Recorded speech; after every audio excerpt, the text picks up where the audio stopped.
രവി ദിവസവും 5 2/3 മണിക്കൂർ പഠിക്കുന്നു.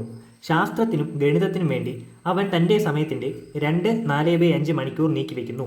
എങ്കിൽ മറ്റ് വിഷയങ്ങൾക്കായി എത്ര സമയം ചിലവഴിക്കുന്നു? അപ്പോൾ രവി ദിവസവും 5 2/3 മണിക്കൂർ പഠിക്കുന്നു. അപ്പോൾ ആകെ പഠിക്കുന്ന സമയം എന്ന് പറഞ്ഞാൽ 5 2/3 മണിക്കൂർ ടോട്ടൽ പഠിക്കും. ഇതിൽ ശാസ്ത്രത്തിനും ഗണിതത്തിനും വേണ്ടി 2 4/5 മണിക്കൂർ മാറ്റി വയ്ക്കും. അതായത് 2 4/5 മണിക്കൂർ എന്തിനാണ്? മാത്സിനും ഗണിതത്തിനും. അപ്പോൾ ആകെ പഠിക്കുന്ന സമയം 5 2/3 മണിക്കൂറും അതിൽ ഈ ശാസ്ത്രത്തിനും ഗണിതത്തിനും വേണ്ടി 2 4/5 മണിക്കൂർ എടുക്കുന്നു എന്ന് പറയുന്നുണ്ട്. എങ്കിൽ ബാക്കി വിഷയങ്ങൾക്ക് വേണ്ടി എത്ര സമയം എടുക്കുമെന്നല്ലേ കണ്ടുപിടിക്കേണ്ടത്.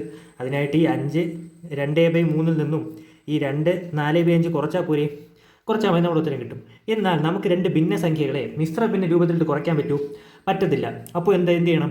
നമ്മൾ ഈ മിശ്രഭിന്ന രൂപത്തിലുള്ള ഭിന്നസംഖ്യകളെ വിഷമഭിന്ന രൂപത്തിലാക്കണം. മിശ്രഭിന്നത്തെ എങ്ങനെയാണ് വിഷമഭിന്നമാക്കുന്നത്?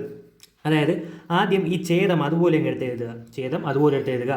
അംശത്തിൽ ആദ്യം പൂർണ്ണസംഖ്യയും ഛേദവും തമ്മിൽ ഗുണിക്കുക. അപ്പോൾ 5 × 3 15 പ്ലസ് അംശം എഴുതുക. 5 × 3 15, 15 + 2 17. അപ്പോൾ 17/3 മൈനസ് ഇവിടെ അതുപോലെ 5 ഛേദത്തിൽ എഴുതുക.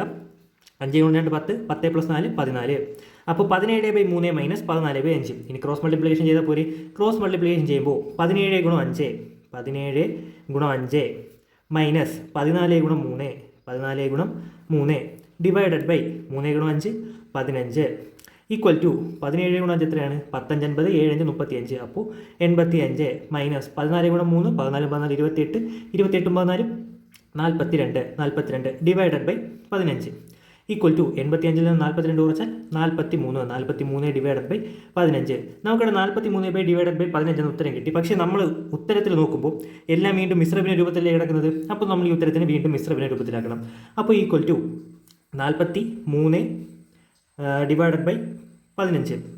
2 15 30 ശിഷ്ടം 13. അപ്പോൾ ഇതെങ്ങനെയാണ് എഴുതുക? ആദ്യം ഹരണഫലം എടുത്ത് എഴുതുക. ശിഷ്ടം വന്നത് അംശത്തിലും ഏത് സംഖ്യ കൊണ്ടാണോ ഹരിച്ചത് ഛേദത്തിൽ എഴുതുക. അപ്പോൾ 2 13/15 മണിക്കൂറാണ് ഉത്തരം. അതായത് ഓപ്ഷൻ ഡി ആണ് നമ്മുടെ ഉത്തരം എന്ന് പറയുന്നത്.